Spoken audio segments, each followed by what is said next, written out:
ونستعينه ونستغفره ونؤمن به ونتوكل عليه ونعوذ بالله من شرور أنفسنا وسيئات أعمالنا من يهده الله فلا مضل له ومن يضلل فلا هادي له وأشهد أن لا إله إلا الله وحده لا شريك له وأشهد أن محمدا عبده ورسوله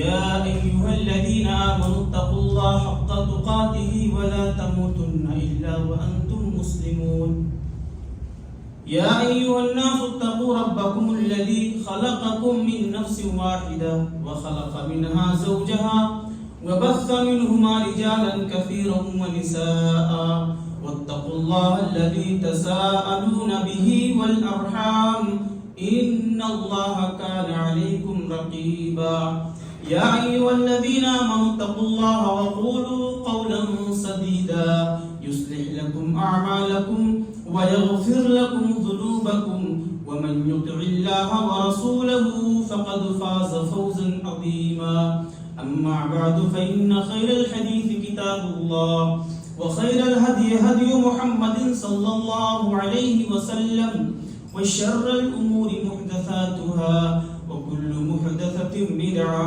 وكل بدعة ضلالة وكل ضلالة في النار أعوذ بالله السميع العليم من الشيطان الرجيم بسم الله الرحمن الرحيم قل أطيعوا الله والرسول فإن تولوا فإن الله لا يحب الكافرين وقال النبي صلى الله عليه وسلم كل أمة يدخلون الجنة إلا من أبى قيل ومن أبى يا رسول الله قال من أطاعني دخل الجنة ومن عصاني فقد أبى محترم و مکرم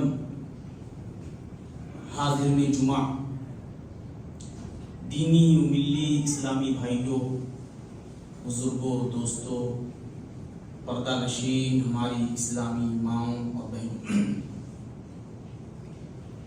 تمام تعریفات، ہر قسم کی مدح و ثنا اللہ رب العالمین کے لیے لائق ستائش ہے، جو وحدہ لا شریک اور ولم یکن لہ کفوا احد کی صفت سے متصف ہے، جس نے کائنات کے ذرات سے لے کر کے کائنات کے پہاڑوں تک کا بھی مالک و حاکم و خالق بھی ہے۔ بعدہ درود و سلام نازل ہوں تمام انبیاء و رسل پر، ان کی آل پر، ان کی اولاد پر، بالخصوص ہمارے آخری پیغمبر محمد رسول اللہ صلی اللہ علیہ وآلہ واصحابہ اجمعین پر، اللہم صلی وسلم وبارک علیہ۔ حاضرین جمعہ، آپ تمام حضرات اس بات سے بالکل واقف ہیں کہ خطبات کا جو سلسلہ چل رہا ہے وہ ائمہ اربعہ کے حالات زندگی اور ان کی مناہج کی تعلق سے بات ہو رہی ہے۔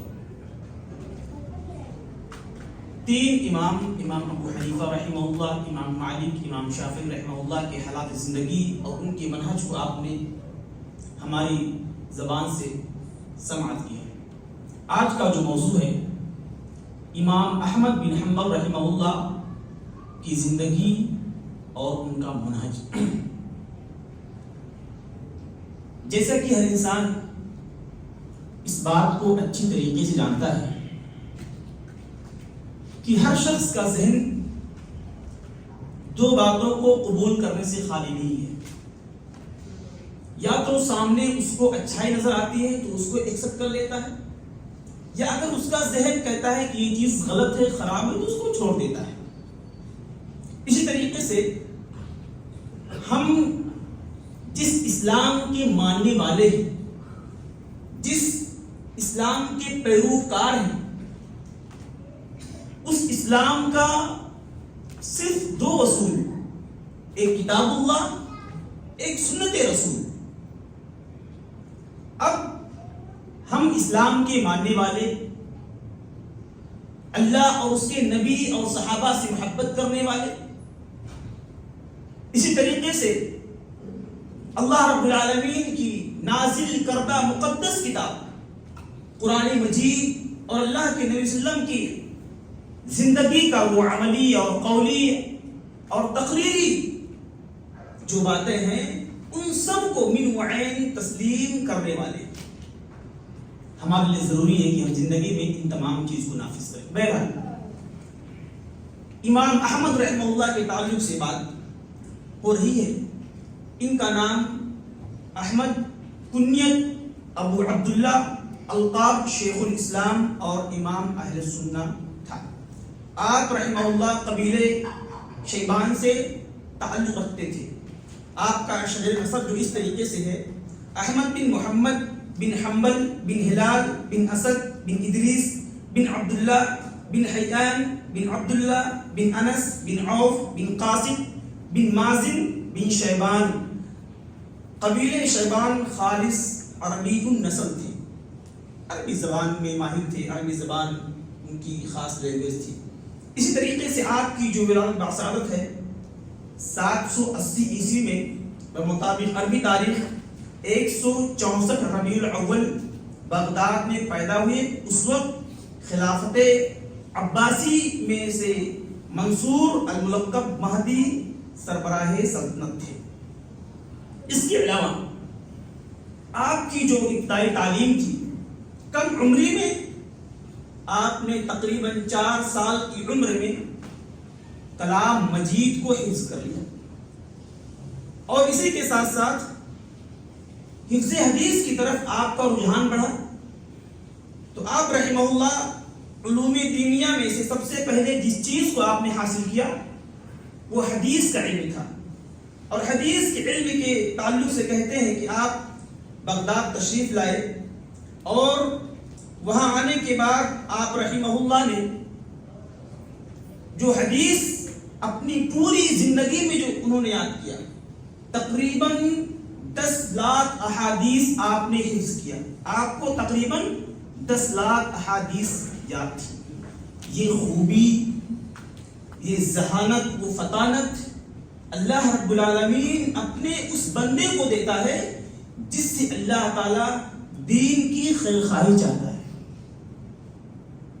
آپ غور کریں کہ 10 لاکھ احادیث زندگی کے 60 70 سال 80 سال کی عمر میں یاد ہونا، یہ اللہ رب العالمین کی طرف سے ایک معجزہ کہہ لیجیے. اس کے علاوہ آپ رحمہ اللہ نے جو ہے علوم دینیہ اور حدیث کا علم حاصل کرنے کے لیے بصرہ، کوفہ، مکہ، مدینہ، یمن، شام اور جزیرہ وغیرہ کا سفر کیا. اسی طریقے سے سب سے پہلے جن سے آپ نے علم حاصل کیا وہ ہیثم بن جمیل ہیں. انہوں نے بچپن میں آپ کے بارے میں فرمایا تھا کہ یہ بچہ آگے چل کے دین اسلام کا ایک بہت بڑا خادم اور ایک بہت بڑا مجتہد بنے گا. اسی طریقے سے اللہ رب العالمین نے امام احمد بن رحمہ اللہ تعالیٰ سے دین کا بہت سارا خدمت انجام دیا. اس کے علاوہ امام احمد بن حنبل رحمہ اللہ کی زندگی میں جو سب سے بڑی آزمائش پیش آئی اس کو دنیا جانتی ہے.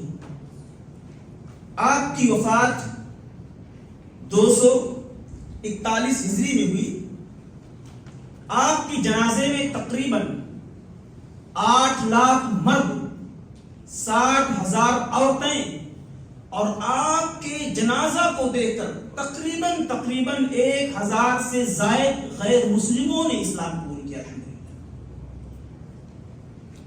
خلق قرآن کا مسئلہ آپ کی زندگی میں پیدا ہوا.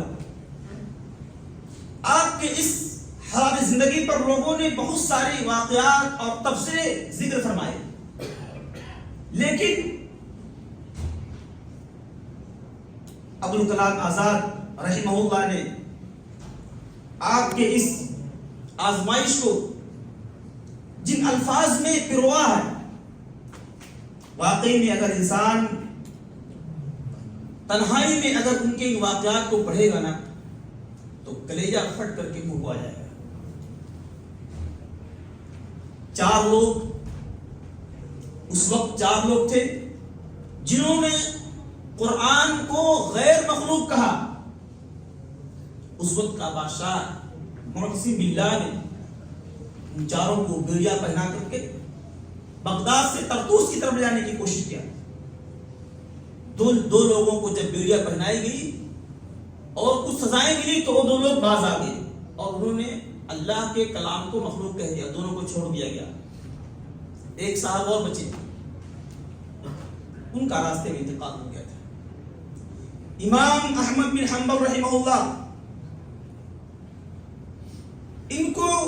ان کے پاؤں میں جو بیڑیاں پہنائی گئی تھی اس بیڑی کی وجہ سے آپ کا قدم اٹھانا, آپ کا چلنا پھرنا بالکل دشوار تھا. اور بادشاہ نے کہا طرطوس کی طرف لے جانے کے لیے کہا کہ خود سے اونٹ پر سوار ہو جاؤ, خود سے اونٹ پر اترو. بہت مشکل تھا. بتاتے ہیں بیڑیوں کا جو وزن تھا نا اس سے پاؤں نہیں اٹھتا تھا, اس سے پاؤں نہیں اٹھتا تھا. لیکن آزمائش تھی, امتحان بہت بڑا تھا کہ قرآن کو اللہ کا مخلوق کہنا تھا. معتزلہ نے اپنے آپ کو سرنڈر کر دیا. جو معتزلی تھے انہوں نے علی الاعلان کہا کہ قرآن اللہ کا مخلوق ہے. امام احمد بن حنبل رحمہ اللہ ایک مرد مجاہد, ایک متقی, پرہیزگار, زہد و ورع والا انسان, ان ظالموں کے سامنے ڈٹ کر اللہ کے نبی کی سنت کو, اللہ کے کلام کو کلام اللہ ثابت کرنے کے لیے تمام مشقتیں, تمام پریشانیاں, تمام دشواریاں, تمام صعوبتیں, بھوک و پیاس اور ان کے اوپر سے مزید جو ظلم ہوتا تھا, کوڑوں کی مار, دھوپ کی شدت, بھوک پیاس کو برداشت کر کے ڈٹا رہا. اور جس طریقے سے حضرت بلال رضی اللہ تعالی عنہ نے ان ظالموں کے خلاف, ان ظالموں کے حق میں, ان ظالموں کے لیے کہا کہ اللہ احد, اللہ احد, اسی طریقے سے امام احمد بن حنبل نے اپنے ایمان کو پیش کیا, اپنے ایمان کو پیش کیا اور کہا یہ قرآن اللہ کا کلام ہے, یہ قرآن اللہ کا مخلوق نہیں ہے. اس کے آگے بادشاہ معتصم باللہ آپ کے سامنے ہوتا اور لوگ بتاتے ہیں کہ جیل کے اندر 2 جلاد, جیل کے اندر جلاد 2 کوڑے مارتا, مارنے کے بعد وہ جلاد آرام کرتا اور پھر دوسرا جلاد کوڑا مارتا. کہتے ہیں کہ اگر وہ کوڑا کسی ہاتھی پر برسایا تھا تو وہ ہاتھی بھی چیخ پکار کر بھاگ جائے. ایک دفعہ بتاتے ہیں رمضان کے مہینے میں امام احمد بن حنبل رحمہ اللہ بھوک و پیاس کو برداشت کرنے کے باوجود ان ظالموں نے امام احمد بن حنبل رحمہ اللہ کو چلچلاتی ہوئی دھوپ میں لٹا دیا, بیٹھا دیا اور اس کے بعد جلاد کو کہا, یہ رمضان کا آخری عشرہ تھا, جس آخری عشرے میں اللہ رب العالمین کو عبادت خوب پسند ہے باقی مہینوں سے, لیکن اس کے باوجود ان ظالموں پر رحم نہیں آیا, ان ظالموں کو ترس نہیں آیا. امام احمد بن حنبل رحمہ اللہ پر رمضان کے مہینے میں ایسے کوڑے برساتے تھے کہ آپ کی پیٹھ لہولہان ہو جایا کرتی تھی, جسم کا کوئی حصہ نہیں باقی تھا جہاں پر کوڑا برسایا نہیں گیا تھا, جسم کا کوئی حصہ باقی نہیں تھا جہاں پر آپ پر ظلم نہ ہوا تھا, جسم کا کوئی حصہ باقی نہیں تھا جہاں آپ کا جسم داغدار نہیں تھا. اللہ کے بندو, یہ احمد بن حنبل رحمہ اللہ نے یہ ظالموں کا ظلم, یہ تکلیفیں, یہ صعوبتیں کیوں برداشت کی؟ صرف اس وجہ سے اللہ کی کتاب کو کتاب اللہ کہنے کی وجہ سے, رسول کی سنت کو زندہ کہنے کی وجہ سے. اللہ کے نبی نے بھی کہا تھا یہ قرآن اللہ کا کلام ہے, اور اسی سنت کو زندہ رکھنے کے لیے امام احمد بن حنبل رحمہ اللہ نے اپنی اس خوبصورت سنت سے زندگی کو ان کے حوالے کر دیا، لیکن وہ آپ سے قرآن کو مخلوق کہلانے میں تھک گئے، لیکن آپ نے مخلوق کبھی نہیں کہا، بلکہ سوا دو سال آپ کو جیل رکھنے کے بعد، جب سوا 2 سال جیل میں رکھنے کے بعد ایک دوسرا بادشاہ جب اس کی حکومت آئی تو انہوں نے آپ کو رہا کرنے کے بعد اس فتنے کو انہوں نے بند کر دیا۔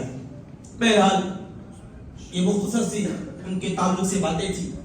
اگر آپ امام احمد بن حنبل رحمہ اللہ کے تعلق سے پڑھیں گے تو واقعی میں ایسا شخص جو علم حدیث کے حصول میں، سنت کو زندہ کرنے میں، کتاب اللہ کو فروغ دینے میں، لوگوں کو صحیح راہ صحیح منہج کی طرف دعوت دینے میں، علم حدیث کے حصول کرنے میں جو طریقہ جو اسلوب آپ رحمہ اللہ نے اپنایا ہے، آپ رحمہ اللہ کے بارے میں آپ کے تلامذہ آپ کے اساتذہ نے بہت کچھ لکھا ہے، بہت کچھ فرمایا ہے۔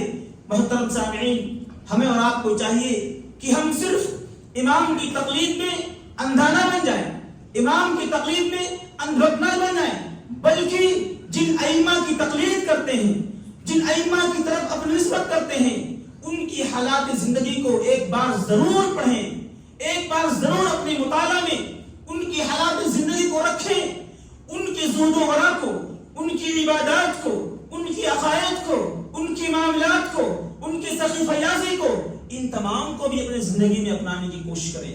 صرف یہ نہیں کہ ہم فلاں کے پیروکار ہیں، ہم فلاں کے متبع ہیں، ہم فلاں کے ماننے والے ہیں، نہیں۔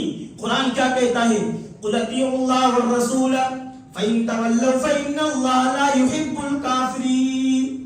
اللہ فرماتا ہے اے نبی کہہ دو کہ اللہ اس کے رسول کی اطاعت کرو۔ فَإِن تَوَلَّوْا فَإِنَّ اللَّهَ لَا يُحِبُّ الْكَافِرِينَ۔ جو اللہ اور اس کے رسول کی اطاعت سے منہ موڑتے ہیں تو اللہ رب العالمین ایسے لوگوں کو ناپسند کرتا ہے۔ اللہ کے نہیں فرماتے ہیں کہ جو شخص جس سے محبت کرے گا قیامت کے دن اسی کے ساتھ اٹھ کر کے آئے گا۔ آپ کے دل میں کون ہے؟ آپ کو کن سے لگاؤ ہے؟ اور ایک مشہور حدیث ہے، اللہ کے لیے فرماتے ہیں، کہتے ہیں کہ من اطاعنی دخل الجنہ ومن عصانی دخل الجنہ، من اطاعنی دخل الجنہ، کل امتی يدخلون الجنہ الا من ابا، قیل ومن ابا یا رسول اللہ، قال من اطاعنی دخل الجنہ ومن عصانی فقد ابا۔ اللہ کے لیے فرماتے ہیں کہ میری امت کا ہر فرد جنت میں داخل ہوگا سوائے اس کے جو انکار کیا۔ صحابہ نے کہا اے اللہ کے نبی کس نے انکار کیا؟ اللہ کے نبی نے کہا جس نے میری اطاعت کی، جس نے میری فرما برداری کی، جس نے میری پیروی کی، اس نے وہ سمجھو جنت میں جائے گا، اور جس نے انکار کیا وہ جہنم میں جائے گا۔ آج اگر ہم بات کریں دین کے مسئلے کے تعلق سے، اے لوگوں، ہم جن ائمہ کی اتباع کرتے ہیں، جن ائمہ کے پیروکار بنے بیٹھے ہیں، ان ائمہ کے حالات زندگی کو پڑھیے۔ ائمہ کا منہج کیا تھا، ان کا عقیدہ کیا تھا؟ کتاب و سنت سے ان کے مسائل مستنبط ہوتے تھے، لیکن جن امام کو جس مسئلے میں حدیث نہیں پہنچی، حدیث کا علم نہیں پہنچا، قرآن کی آیت نہیں پہنچی، مسئلہ کا استعمال نہیں کر سکے، تو سن لو ان اماموں نے کہا کہ جب صحیح حدیث آ جائے تو وہی میرا منہج ہے، وہی میرا مسلک ہے، اسی کی پیروی کرنے پر میں بھی راضی مرضی ہوں۔ آپ نے تینوں ائمہ کے بارے میں سنا، کسی امام نے اپنی طرف تقلید کرنے کا حکم دیا ہے؟ کسی امام نے کہا کہ میری تقلید کرو؟ کسی امام نے نہیں کہا۔ حتیٰ کہ لوگ اپنے آپ کو امام ابو حنیفہ رحمہ اللہ، امام شافعی رحمہ اللہ، امام مالک رحمہ اللہ، احمد بن حنبل رحمہ اللہ کی طرف اپنی نسبت کرتے ہیں، لیکن سن لو اللہ کی قسم، رب کعبہ کی قسم، چاروں اماموں میں سے کسی امام نے اپنی تقلید کرنے سے، اپنی تقلید کرنے کا حکم بھی نہیں دیا ہے اور اپنی تقلید کرنے سے منع فرمایا ہے، بلکہ شاہ ولی اللہ محدث دہلوی رحمۃ اللہ علیہ فرماتے ہیں، وہ کہتے ہیں وَمِنَ الْمَعْلُومِ أَنَّ اللَّهَ سُبْحَانَهُ وَتَعَالَى مَا كَلَّفَ أَحَدًا أَن يَكُونَ حَنَفِيًّا أَوْ مَالِكِيًّا أَوْ حَنبَلِيًّا كَلَّفَهُمْ أَن يَعْمَلُوا بِالْكِتَابِ وَالسُّنَّةِ إِن كَانُوا عُلَمَاءَ أَوْ يَلِمُوا الْعُلَمَاءِ وَإِن كَانُوا جَهْلًا۔ امام شاہ ولی اللہ محدث دہلوی رحمۃ اللہ علیہ فرماتے ہیں کہ اللہ رب العالمین نے کسی کو مکلف نہیں کیا کہ وہ حنفی ہو جائے، مالکی ہو جائے، حنبلی ہو جائے، شافعی ہو جائے، بلکہ اللہ رب العالمین نے مکلف کیا ہے تو کتاب اللہ سنت رسول پر عمل کرنے کے لیے، چاہے وہ عالم ہو یا علماء کی طرف اپنی نسبت کرنے والا ہو یا ایسا عام آدمی جاہل ہو۔ آپ پورا قرآن اٹھا کر دیکھ لیجیے، آپ کو تکلیف نہ ہو، آپ کو چڑچڑاپن پیدا نہ ہو۔ جو بات کہی جاتی ہے اسی وجہ سے کہ اللہ رب العالمین نے دین کو جو ہمارے درمیان بھیجا ہے، جو دین لے کر کے آئے ہیں، شریعت نبی کی لائی ہوئی، طریقہ نبی کا چلے گا۔ ایسا نہیں دین میں ہے کہ شریعت فلاں کی، طریقہ فلاں کا، اور اسی طریقے سے عقائد میں ان کی، معاملات میں ان کا، عبادت میں ان کا۔ اس کا نام دین نہیں ہے۔ نہ دین میں تقلید ہے، نہ تقلید کا نام دین ہے، نہ دین میں اجتہاد ہے۔ ہاں، قرآن و سنت سے جو مسئلے مستنبط ہوتے ہیں، قرآن و سنت سے جو مسئلے ماخذ ہوتے ہیں، کسی بھی کوئی بھی مسئلہ ہو، نماز کا ہو، روزے کا ہو، حج کا ہو، زکوٰۃ کا ہو، صدقہ کا ہو، طلاق کا ہو، نکاح کا ہو، عیلا کا ہو، زہار کا ہو، اٹھنے بیٹھنے کا ہو، کھانے پینے کا ہو، چلنے پھرنے کا ہو، سواری کا ہو، مردوں کے تعلق سے ہو، عورتوں کے تعلق سے ہو، بچوں کی پیدائش کا ہو، بچوں کے جنازے کا ہو، بچوں کے تعلق سے پیشاب پیخانے کا مسئلہ ہو، یہاں تک کہ گوشت کھانے کا، یہاں تک کہ ان بابوں میں نماز پڑھنے کا مسئلہ ہو، جو مسئلہ ہوگا وہ کتاب و سنت سے ماخوذ ہوگا۔ آپ کو کس سے محبت ہے؟ امام احمد رحمہ اللہ کی بات چل رہی ہے۔ امام احمد رحمہ اللہ تعالی نے فرمایا ان کے ماننے والے، ان کی باتوں کو ہر مسئلے میں لینے والے کان کھول کر کے سن لے۔ امام احمد رحمہ اللہ فرماتے ہیں من رد حدیث رسول صلی اللہ علیہ وسلم فہو علی شفا ہلاکت، جس نے رسول کی حدیث کا رد کر دیا، انکار کر دیا، جھٹلا دیا، نہ مانا، ٹھکرا دیا، تو سمجھو کہ ہلاکت کے دہانے پر کھڑا ہوا ہے۔ اسی طریقے سے امام احمد رحمہ اللہ فرماتے ہیں یہ بات انہوں نے کس سے کہا؟ امام شافعی سے کہا۔ امام شافعی امام احمد رحمہ اللہ کے کیا تھے؟ استاذ تھے۔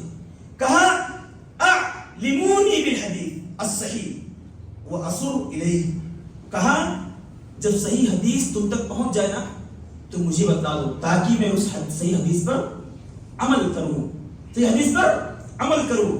امام ابن خرمز رحمہ اللہ فرماتے ہیں لا تمسک علی شیء فیما سمعت منی من هذا الرائے، کہا جو چیز مجھ سے سن لو، ہر میری بات مت لیا کرو، میری ہر بات مت لیا کرو، کیونکہ یہ میری رائے ہے اور سنت کے آگے میری رائے کی کوئی اہمیت نہیں ہے۔ اسی طریقے سے امام احمد رحمہ اللہ نے فرمایا کہ امام اوزاعی، امام مالک، امام ابو حنیفہ میں سے ہر ایک کی بات میں نزدیک یکساں ہے، برابر ہے، اور جب دین میں مسئلے کی بات آ جائے گی، کتاب و سنت پر عمل کی بات آ جائے گی، تو میں حدیث کو چھوڑ کر کے، صحابہ کی بات کو چھوڑ کر کے، ہمیں کسی کی بات پر عمل کرنے والا نہیں۔ ہمارے نزدیک سب کی بات ایک رائے ہے اور حدیث کے آگے رائے کی کوئی اہمیت نہیں ہے۔ اسی طریقے سے امام احمد رحمہ اللہ نے فرمایا ہے، کہا کہ میری تقلید نہ کرو، جو رسول حدیث یا صحابہ سے ثابت ہے اس پر عمل کرو، اور تابعین کے بارے میں مجھے اختیار ہے، اگر تابعین کی بات کتاب و سنت سے مل جائے گی تو میں اس کو لے لوں گا، لیکن اگر کسی تابعین کی بات، تبع تابعین کی بات اگر رسول کی حدیث کی مخالف، اللہ کی کتاب کی مخالف ہوگی تو میں ان کی بات کو بھی نہیں اختیار کروں گا۔ اسی طریقے سے امام احمد رحمہ اللہ کا جملہ یاد کر لیجئے، انہوں نے فرمایا لا تقلدنی ولا تقلد مالکا ولا الشافعی ولا الاوزاعی ولا الثوری وخذ من حيث اخذوا. آپ نے فرمایا کہ تم تقلید میری نہ کرو، تم میری تقلید نہ کرو. امام احمد بن رحمہ اللہ کی شخصیت، آپ رحمہ اللہ کا جو علم تھا، آپ کا جو زہد و ورع تھا، وہ تمام ائمہ میں، اور اسی طریقے سے اگر کہا جائے تو اللہ کے ایک نیک برگزیدہ بندہ تھے. اگر واللہ کی قسم شریعت میں تقلید جائز ہوتی تو میں منبر سے کہتا ہوں، اللہ کو گواہ بنا کر کہتا ہوں کہ میں امام احمد بن حنبل کی تقلید کرتا ہوں. لیکن شریعت میں تقلید جائز نہیں ہے. امام احمد خود کہہ رہے ہیں لا تقلدنی، میری تقلید نہ کرو. نہ مالک کی تقلید کرو، نہ شافعی کی تقلید کرو، نہ اوزاعی کی تقلید کرو، نہ امام ثوری کی تقلید کرو. وخذ من حیث اخذوا، دین کی باتیں، دین میں مسئلوں کی باتیں وہاں سے لو جہاں سے ان لوگوں نے لیا ہے. امام احمد رحمہ اللہ کا ایک اور قول دیکھ لیجیے، کہتے ہیں من قلت فقہ الرجل ان يقلد دینہ الرجال. کہتے ہیں دین میں تقلید کی سب سے بڑی وجہ یہ بنی ہے لوگوں کی کم فہمی کی وجہ سے، لوگوں کی ناسمجھی کی وجہ سے دین میں تقلید رائج ہو گئی. امام محدث دہلوی، شاہ ولی اللہ محدث دہلوی فرماتے ہیں کہ 4 صدی تک دین کے اندر تقلید کا کوئی رواج ہی نہیں تھا. 4 صدی کے بعد لوگوں نے دین میں تقلید کو رائج کر دیا ہے. دیکھیے اسی طریقے سے ایک حنفی عالم دین جن کا نام علامہ سندھی ہے، وہ حنفیوں کی جو حقیقت ہے اس کو اجاگر کرتے ہوئے فرماتے ہیں، کہتے ہیں، یہ ان کا نام علامہ عابد سندھی ہے، حنفی عالم دین ہے، بہت بڑے عالم دین ہے، بہت بڑے عالم دین ہے حنفیوں کے. ان کا کہنا ہے وجوب تقلید مجتہد لا حجت علیہ. کیا کہا انہوں نے؟ کہا کسی مجتہد کی تقلید کا وجوب، یہ اس کی دلیل، یہ حجت شریعت میں نہیں ہے کہ کسی مجتہد کی تقلید کریں اور شریعت کے مسئلے میں اس کو دلیل بنائیں. نہیں، ایسا نہیں ہو سکتا ہے. لا من جہت شریعت، یہ شریعت کی روح سے نہیں ہے، نہ یہ شریعت ہے، ولا من جہت عقل، اور نہ یہ عقل کے روح سے ہے. ان کے کہنے کا مطلب ہے کہ شریعت کے اندر، دین کے اندر، اسلام کے اندر مسئلے مسائل کو لینے میں کسی مجتہد کی تقلید کرنا یہ نہ شریعت کا حصہ ہے، نہ شریعت قبول کرتی ہے، نہ عقل قبول کرتی ہے. یہ کس نے کہا؟ علامہ عابد سندھی نے. آئیے کچھ باتیں میں آپ سے پھر سوال کرتا ہوں. میں ایک بات اور بتاتا ہوں میرے محترم سامعین حضرات، اگر میرے بیان سے کسی میرے سامعین بھائی کو کوئی بھی اختلاف ہے، دلیل لائے، میں سرخم کرنے کے لیے تیار ہوں. اگر کوئی غلط بیانی میری زبان سے لغو کے طور پہ نکل جائے گا، اگر آپ دلیل پیش کر دیں گے اس سے میں رجوع کر لوں گا. دین میں تقلید جائز ہے. جو لوگ یہ کہتے ہیں کہ چاروں امام برحق ہیں اور چاروں کی بات ماننی چاہیے، بعض لوگ ہمیں کہتے ہیں یا ہماری مسئلہ کو ماننے والے جسے اصحاب الحدیث کہا گیا، انہیں کہتے ہیں کہ یہ ائمہ کو نہیں مانتے. اللہ کی قسم، اگر آپ آج جمعہ کے دن حاضر ہیں، میں رب العالمین کو گواہ بنا کر کہتا ہوں، چاروں امام کی عزت ہمارے نظر میں، ہمارے دل میں اور ہمارے یہاں بہت اہمیت کا حامل ہے. لیکن شریعت کے مسئلے میں کتاب اللہ، سنت رسول، صحابہ کا قول، ان تینوں کو سب سے پہلے مقدم کرتے ہیں. یہ ہمارے دل میں بالکل ایسے رسی بسی ہے جیسے ہمارے دل میں ہماری روح رسی بسی ہے. اب عزت احترام کی بات آئی، ابو حنیفہ کی عزت رحمہ اللہ کی عزت ہمارے بھی بہت ہے. امام شافعی کی عزت ہے، ان کو بھی مانتے ہیں، امام مالک کو مانتے ہیں، احمد بن حنبل کو مانتے ہیں. حتیٰ کہ میں کہہ رہا ہوں، پرسنل کہہ رہا ہوں، اگر دین میں تقلید جائز ہوتی تو میں امام احمد بن حنبل کی تقلید کرتا. لیکن چاروں ائمہ تقلید سے اپنے آپ کو بری کرتے ہیں اور امت کو کہتے ہیں کہ کہ میری تقلید نہ کرو. امام ابو حنیفہ نے تو یہاں تک کہہ دیا کہ حرام ہے میری باتیں اس شخص پر جو میری باتوں کو جانے بغیر فتویٰ دے. ایک چھوٹی سی بات ہے، آپ بتا دیجئے کہ اللہ کے نبی نے فرمایا کہ اللہ کے بندیوں کو مسجد میں آنے سے نہ روکو. اللہ کے بندیوں کو مسجد میں آنے سے نہ روکو. یہ صحیح حدیث ہے نا. ایک فرقہ کہتا ہے کہ اگر عورتیں مسجد میں جائیں گی تو فتنہ پیدا ہوگا. آپ کس کی بات مانیں گے؟ اللہ کے نبی کی، اس فرقے کی بات مانیں گے؟ دین میں تفرقہ کی اتباع نہیں ہے. اور ایک بات بتلائیں ہم کو، امام ابو حنیفہ رحمہ اللہ ان چاروں ائمہ میں سب سے پہلے ہیں.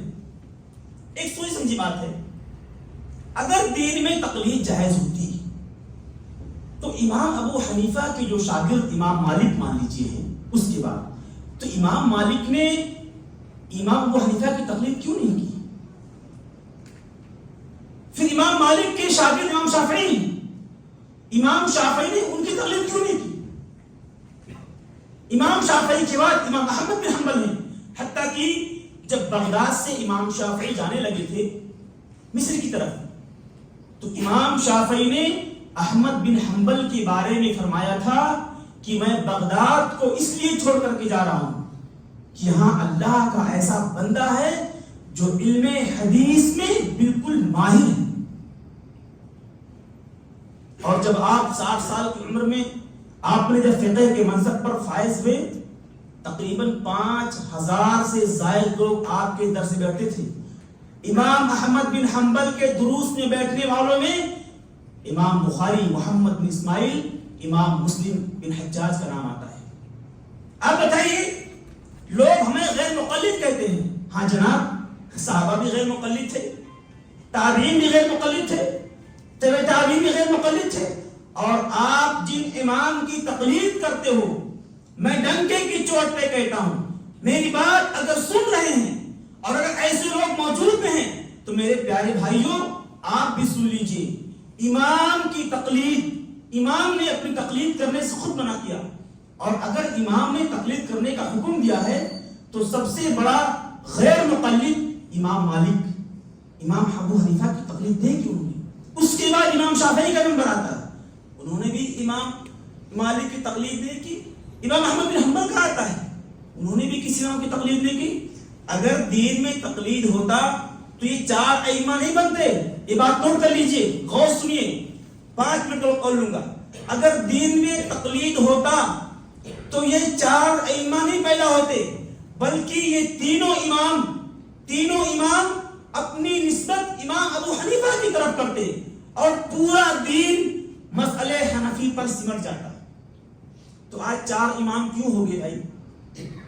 امام شافعی کے ماننے والے امام کے پیچھے سورہ فاتحہ پڑھنے کے قائل ہیں، ظہری آمین کے قائل ہیں، لیکن مسئلے حنفی والے نہیں مانتے.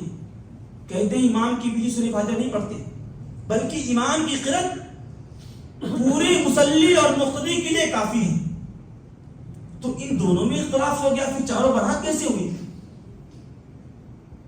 امام مالک امام شافعی کے مسئلہ میں اختلاف ہے، پھر چاروں برحق کیسے ہو گئے؟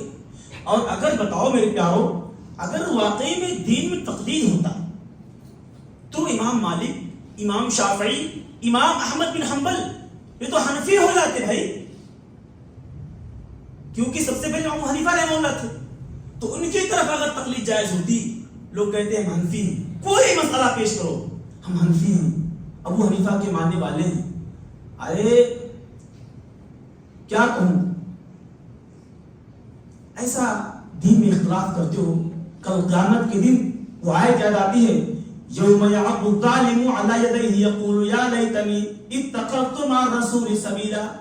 کل قیامت کے دن ایسے لوگ جو کتاب اللہ سنت رسول سے اعراض کرنے والے ہیں اپنے ہاتھوں کو کاٹیں گے اور کہیں گے اتخذت مع الرسول سبیلا، کاش کہ میں نے نبی کا دامن تھاما ہوتا، نبی کا ساتھ دیا ہوتا، نبی کی بات مانی ہوتی، نبی کی پیروی کی ہوتی، کتاب اللہ کو فروغ کیا ہوتا، سنت رسول کو فروغ کیا ہوتا.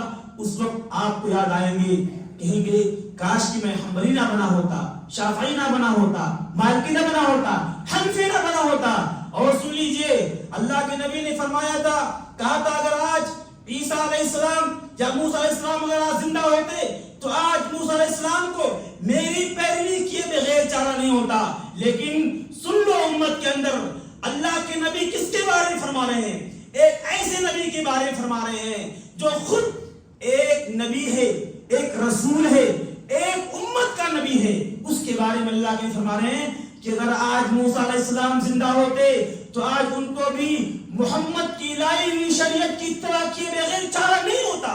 لیکن ہمارے ہاں تو فقہ حنفی ہے، فقہ مالکی ہے، فقہ شافعی ہے، فقہ حنبلی ہے، فقہ اوزاعی ہے، فقہ بصری ہے، چشتی ہے، قادری ہے، یہ ہے وہ ہے، دنیا بھر کی فقہ تیار کر رکھے ہیں. آپ کس کی بات مانو گے؟ کس کی بات مانو گے؟ اگر آپ ان فقہ کی اتباع کرو گے تو نبی کی سنت چھوٹ جائے گی. آپ اللہ کو کیا جواب دو گے؟ میں کہتا ہوں ایک سادہ سی بات ہے، ہم امت نبی کے ہیں اور اللہ نے کہا قل ان کنتم تحبون اللہ فاتبعونی یحببکم اللہ ویغفر لکم ذنوبکم واللہ غفور رحیم. اللہ کہتا ہے اے نبی کہہ دو اگر مجھ سے متبع، اگر وہ محبت کرتے ہیں تو کون میری اتباع کرے، میری پیروی کرے. اور ایک آخری بات اللہ کے نبی صلی اللہ علیہ وسلم نے فرمایا تھا ترکت فیکم امرین لن تضلوا ما تمسکتم بہما کتاب اللہ وسنت رسول اللہ صلی اللہ علیہ وسلم. آپ نے اپنے زندگی کے آخری حصے میں جو نصیحت فرمائی کہ میری امت کے لوگوں میں تمہارے درمیان دو چیز چھوڑ کے جا رہا ہوں، ایک اللہ کی کتاب ہے، ایک رسول کی سنت ہے. اگر تم ان کو تھامے رہو گے، مضبوطی سے پکڑے رہو گے تو تم کبھی گمراہ نہیں ہوگے. تو اللہ کے نبی نے کیوں نہیں کہا کہ میرے بعد آنے والا ایک دور ہوگا جو ابو حنیفہ پیدا ہوگا اس کی پیروی کرنا؟ یہاں تو نبی سے غیب کی بھی ترغیب ہوتی ہے کہ نبی کو غیب ہی نہیں معلوم تھا. اگر نبی کو غیب معلوم ہوتا تو نبی کہتے نا کہ میرے بعد فلاں فلاں صدی کے بعد ایک زمانہ آئے گا، ایک دور آئے گا کہ وہاں ابو حنیفہ نام کے کوئی شخص پیدا ہوں، ان کی تقلید کرنا، ان کی بات ماننا. خلاصہ یہ ہے وقت نہیں ہے اور باتیں اس موضوع پہ برابر ہوتی رہیں گی. اور ایک چیلنجز بات میں کہتا ہوں، دین کے اصول میں، شریعت کے مسئلے میں جو بھی سوال آپ کا ہے یا میرے خطبے کے بیان سے آپ کو جو بھی اعتراض ہے، آپ جب چاہیں اس کا جواب کتاب اللہ، سنت رسول، صحابہ کے قول سے ہمارا گریبان پکڑ کر کے حاصل کر سکتے ہیں. یہ میں آپ لوگوں کو بتا رہا ہوں. آخر میں اللہ تعالیٰ سے دعا کروں گا کہ اللہ رب العالمین ہم تمام لوگوں کو کتاب اللہ، سنت رسول اور صحابہ کے فہم کو اختیار کرنے کی توفیق عطا فرمائے. اللہ رب العالمین ہمیں دین کے مسئلے میں کتاب اللہ، سنت رسول کی اتباع کرنے کی توفیق عطا فرمائے. اللہ رب العالمین دین میں تقلید جیسی ایک مہلک بیماری سے امت کے تمام فرد کو محفوظ کرے. آمین. اللہ رب العالمین دین میں تقلید حرام ہے اور تقلید سے ہر فرد کی حفاظت فرمائے. آمین. رب العالمین امت پریشان حال ہے، اللہ ان کی پریشانیوں کو دور کر دے. جو لوگ روزی روٹی کے مسئلے سے پریشان ہیں، اللہ ان کے لیے روزی کا اسباب پیدا فرما دے. اللہ جو لوگ بیمار ہیں ان کے لیے شفائے کاملہ و عاجلہ کا دروازہ کھول دے. اللہ جو لوگ ہم سے پہلے اس دار فانی سے جا چکے ہیں، رب العالمین ان کے قبر کو نور سے منور کر دے اور ان کے بشری خطاؤں کو معاف فرما کر، ان کی نیکیوں کو قبول فرما کر ان کے لیے جنت میں اعلیٰ سے اعلیٰ مقام عطا فرما. آمین. السلام علیکم و رحمۃ اللہ وبرکاتہ.